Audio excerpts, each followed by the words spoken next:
Welcome to my channel ICSE coaching क्लासेसमध्ये मी आपले सर्वांचे हार्दिक स्वागत करतो. विद्यार्थी मित्रांनो, मी आपणास शिकवत आहे मराठी व्याकरण. तर हे व्याकरणाच्या अभ्यासाचे महत्त्व.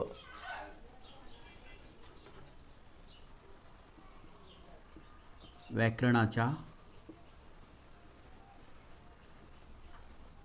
अभ्यासाचे महत्त्व.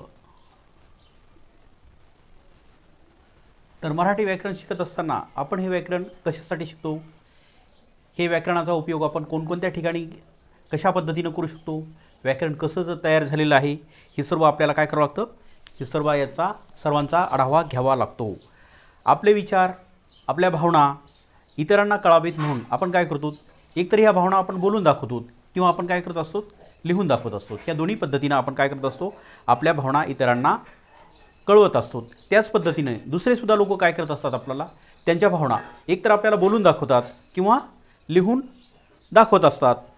म्हणजे याच्यामुळे काय होतं, एकमेकाचे विचार जे असतात तर एकमेकाचे विचार एकमेकांना कळू शकतात की नेमकं कोणाला काय बोलायचं आहे.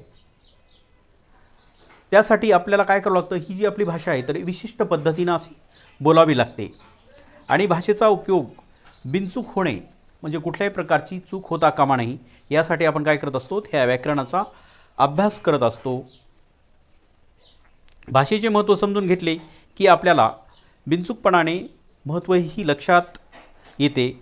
भाषेचे महत्त्व हे सांगताना जे काही वेगवेगळे काही ग्रंथ लिहिलेले आहेत, व्याकरणावर आधारित जे ग्रंथ लिहिले आहेत, तर त्या ग्रंथात व्याकरणाचे महत्त्व स्पष्टपणे करून सांगितले आहे की माणसाला व्याकरण शिकणं खूप महत्त्वाचं आहे. आपली भाषा व्यवस्थितरित्या स्पष्ट करून सांगण्यासाठी व्याकरणाचे महत्त्व आहे. भाषा ही मानवाची निर्मिती आहे. भाषा कोण तयार केलेली आहे, ही मानवानं तयार केलेली आहे. माती कोण तयार केलेली आहे, तर ही माती ही देवाने बनवलेली आहे. पण त्यापासून जे घडा तयार झालेला आहे, त्यापासून जे काही वेगवेगळे भांडेकुंडे तयार करण्यात आले मातीपासून, तर ते कोण तयार केलेले, ते मानवानं तयार केलेले आहेत. कापूस ही देवाची करणी आहे, परंतु त्यापासून कापड जे बनवलं तर ते मानवाने बनवलेलं आहे. सृष्टीचा निर्माता हा परमेश्वर आहे, देव आहे, परंतु तिची जडणघडण जी झालेली आहे तर ती ही मानवानेच केलेली आहे. म्हणजेच शिला म्हणजे दगड ही कोणाची निर्मिती आहे, तर ही देवाची निर्मिती आहे, परंतु त्यापासून चांगली सुंदर मूर्ती कोणा बनवलेली आहे, तर ती मानवानं बनवलेली आहे. मग ती मूर्ती देवाची असेल किंवा एखाद्या महापुरुषाची सुद्धा असेल, ही निर्मिती कोणाची आहे, तर ही निर्मिती ही मानवाची आहे.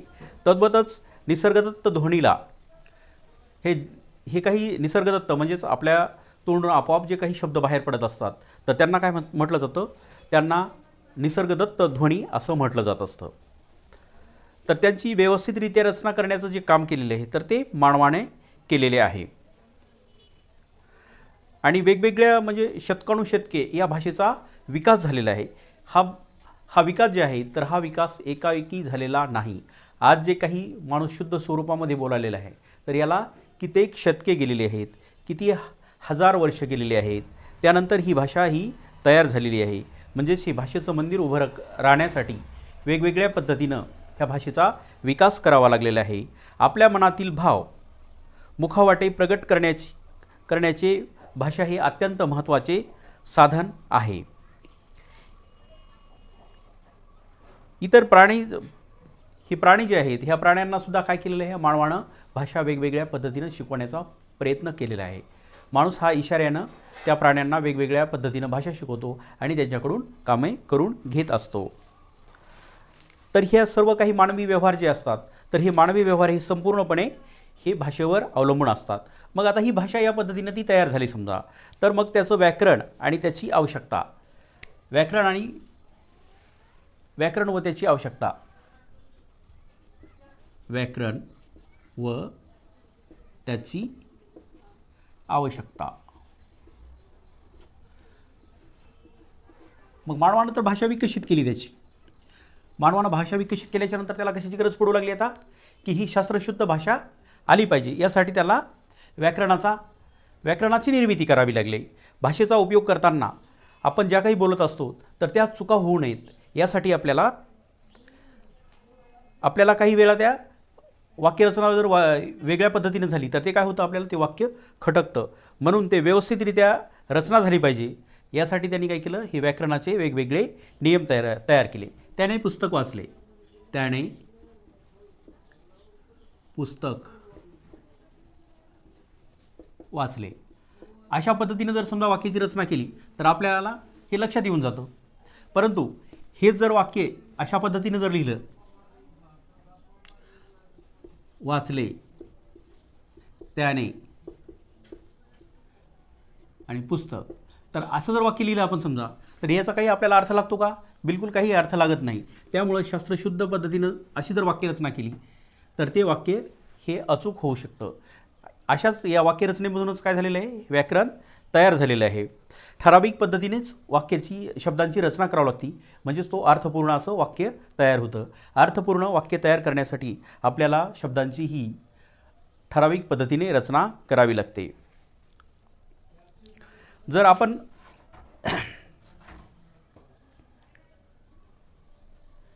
त्याने ग्रंथ वाचला, त्याने ग्रंथ वाचला, तर हा अर्थपूर्ण होतो. परंतु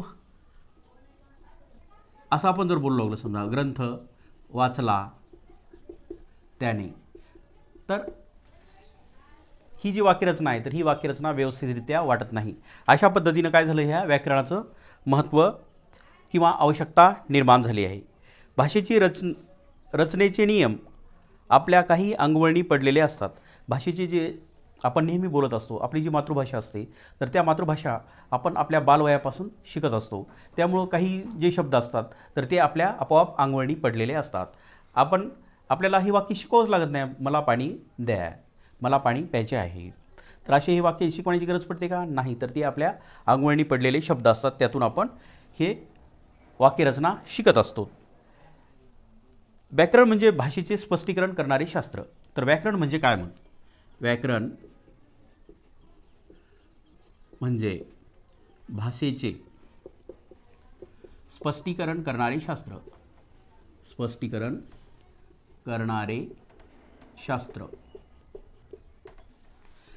व्याकरणाची थोडक्यात व्याख्या अशा पद्धतीनं आपल्याला करता येते. आणि व्याकरण हा शब्द कसा तयार झाला? तर वी अधिक आ, वी अधिक आ अधिक क्र कारण, तर असा हा व्याकरण शब्द तयार झालेला आहे. या शब्दाची आपण अशा पद्धतीनं फोड करू शकतो. भाषेचे व्यवहार ज्या नियमांनी ठरवलेले जातात ते नियम स्पष्ट करणारे शास्त्र म्हणजे व्याकरण होय.